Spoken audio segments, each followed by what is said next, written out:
Hey everyone, and welcome back to Killer Shrew Fans Killer Toy Reviews. If you've been with our channel for a while, then you know we've been taking a look at some requested videos recently, but now I think it's time we get back to looking at some new for 2018 dinosaur toys.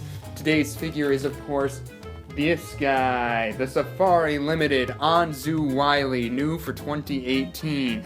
If you recall my discussion video, then you probably remember that I was not too thrilled with this model, in the paint department anyway. But since I'm like that, I went ahead and picked it up anyway, and we're going to give you guys a closer look at him right here and right now on Killer Shrew Fans Killer Toy Reviews. So without further ado, let's bust this guy out of the packaging. Always a favorite part for us here at Killer Shrew Fans Killer Toy Reviews, and I think you guys like to see it, so we're going to do it for you. We aim to please here. And there he is. Come on, almost, so close. He's got his corner of his tray caught. Oh, freedom, freedom. I can't sing, but I do it anyway. So there he is, standing in all of his glory, finally free of that plastic prison. And as you can see, just like the Malawisaurus, he does come with a little plastic tray just to keep those delicate legs from warping during transit. And, you know, honestly, I've seen this figure in person before, and now that I have my own, I do like him. I still have issues with him, but we're gonna get into that right away, I guess. Alright, without further ado, let's do this. So before we take a closer look at the dinosaur itself, just want to sort of point out the tag here. As you can see, it does come with the typical tag with the species name there, and it has a rubber band attaching it to the dinosaur toy, which can be taken off and put back on as you please. So if you like to display your dinosaurs without the tag, you can slip that off, or if you like to have them with the tag, you can keep that around for later and put that back on as you wish. But without further ado, we're going to jump right in to the figure itself.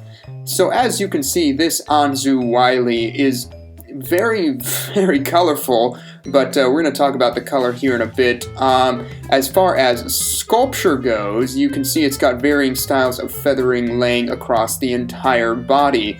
For the head, as you can see, you've got that classic Oviraptor crest and the beak, not weathered, just painted the gray color. You've got the classic dinosaur eye with the yellow iris and the black pupil, and then the feathering continues down the neck, the hair-like feathers anyway, and then once you get to the torso, you get to the more sort of scale-like feathers. These feathers are sort of scaly in their shapes, which is very interesting because there is a theory that feathers may have evolved to form a scale-like covering for dinosaurs, and it's interesting that they sort of deployed that idea here. It feels like they deployed that idea. I'm not sure if that's what they were going for, but it definitely has that vibe.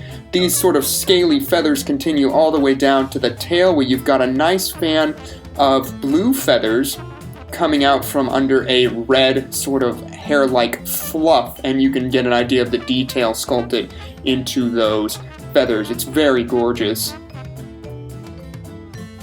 Now, for the other side, it's pretty much the same story. The yellow eye, the non-weathered beak, the hair-like feathers covering the neck, and then you get more of the scale-shaped feathers at the midsection, just above the hip region there, where we transition back into the more hair-like feathers, and then the scale feathers continue all the way down to that lovely fan of feathers at the end of the tail. The left wing, as you can see, is sort of furled up here, but this wing is just gorgeous. I mean, look at the level of detail on those feathers. Sculpting feathers is so hard, and you have to do it just right, otherwise it's going to look off.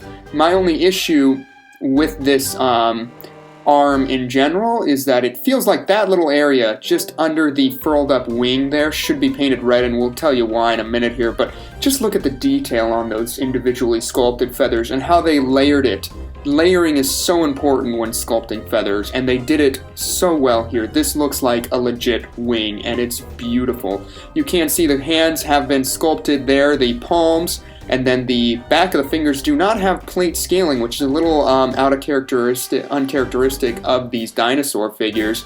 The other wing, as you can see, is unfurled slightly to give the creature balance, and that splash of red coming out next to the finger there, right there, yeah, that's why I think the little patch of red should be painted on the other wing, because it's partially covered up in the furled up feather, but it's exposed just enough, we should see a little red. And those longer primary feathers transition up into the shoulder region there, as you can see. The legs are sculpted in a walking fashion, with the right leg going forward and the left leg braced against the ground in the back. The legs are so incredibly bird-like on this model. I mean, if we just get a closer look here, you can see just how much that looks like an emu's foot, both in shape and in texturing. The claws are painted black, not really weathered, which is unfortunate, but there you can see the back leg bracing against the ground. And if you go up the ankle and to the calf, I mean, if you just held up a drumstick from KFC, I think it would look identical to that calf. And then the hair-like feathering covers these legs and part of the neck there, but they're not as good, as well sculpted as the scale feathers. As you can see, they're incredibly lackluster. It's just some lines carved into an uneven surface. I mean, they sculpted hair-like feather covering on last year's feathered T-Rex so incredibly well. It's a shame that they didn't deploy that same level of detail and intricate sculpture on this Anzu. I think it would be leaps and bounds ahead of where it is. The underbelly features all the pertinence, Anzu Wyliei 2018 Safari Ltd, and more of those hair-like sculpted feathers continue all across the underbelly to the tip of the tail, where the feathers fan out. And we have got some white splotches of paint on the tail, which is unfortunate. More paint blemishes from Safari Ltd. And speaking of paint, if you recall my reaction video, I was not a big fan of how they painted this model, and I'm still really not. It's greens, blues, reds, whites, and grays, and I just feel like all of those colors do not flow together very well at all.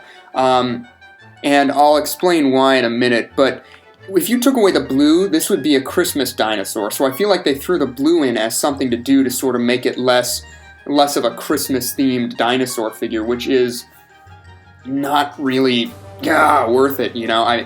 They should have just stuck to 2 colors rather than doing 4. I think that would make this feel a lot better and a lot more natural. I get that they referenced birds of prey, or excuse me, birds of paradise with this, like parrots and whatnot. It has a very parrot-like vibe with the red head, the white throat, and then the greens and the blues and everything, but my goodness, it's just ugly. I wish there was some sort of neutral color for our eye to rest with. But it's just boom, boom, boom, boom, boom, several colors thrown at you, hoping they'll stick, and it doesn't feel right to me. Now for the size. This is the smallest figure from Safari Ltd this year, but just how small is it? Well, we're going to bring in our trusty dusty canvas ruler here and find out for you. So from the tip of the tail all the way to the front of the head, you're looking at right around 5 inches long, just past 5 inches, and from the base all the way to the highest point, which is that crest, you're looking at just past 3 inches long, just under 3.5 inches, probably around 3¼ inches long. That looks about right. So yes, much smaller than the other figures this year, and we'll get into some size comparisons for you in a minute. Smaller than expected, but as you can see, they did cram a lot of detail into it with those feathers, so I think it's a win. For size comparison, we're going to go ahead and bring in Safari Ltd's larger-than-life Amargasaurus model, and I thought this would be a fun comparison to sort of have the biggest versus the smallest this year. I mean, that Amargasaurus is just a massive figure, and we did review that one, so link will be down in the description if you want to hear our thoughts on the new for 2018 Safari Ltd Amargasaurus. Next up, we've got Papo's 2017 Oviraptor, and I know, Anzu, Oviraptor, not the same, but hey, it's an Oviraptorid, so there you go. And these two could definitely fit together because of how bright and ugly their color schemes are. I mean, the Oviraptor at least has a neutral color in the midsection to sort of break up the vibrancy, but my goodness, they are both clown-colored dinosaurs, these two.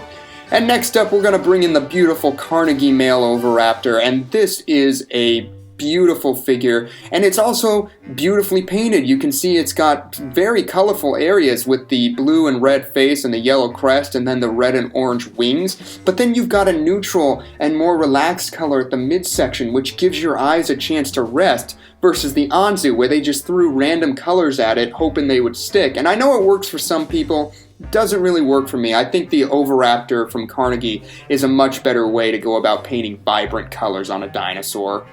Well guys, there you have it. That's going to do it for our look at the new for 2018 Safari Limited Anzu. Overall, this figure is sculpturally gorgeous. I wish the hair-like feathers were sculpted in a better way, a little more interesting, a little more detailed, but the way they sculpted the scale-like feathers and the wings on this thing stand to be praised. Those are glorious areas of sculpture and a high achievement on Safari Limited's part. Overall, I think I'm going to go ahead and give this figure a 7 out of 10. Really, it's the sculpture that wins it. If the sculpture wasn't there, this figure would probably receive much lower marks because of the fact that I really do not like the color scheme. And compared to some of their other models, it's just underwhelming as far as 2018 figures go. As always, I want to know what you guys think of this model. Do you love it? Do you hate it? Do you own it? Do you like the colors? Do you disagree with me? Do you think I'm wrong? Let me know all of your thoughts on that down in the comment section below. Also, leave any requests down there. We'd be happy to take a look at any dinosaur toy for you guys. Thanks so much for tuning in. It really does mean a lot to us. If you enjoyed our video today, don't be afraid to let us know by hitting that like button. And also, don't forget to subscribe on your way out so you don't miss any of our future content. We will see you in our next review. Bye-bye.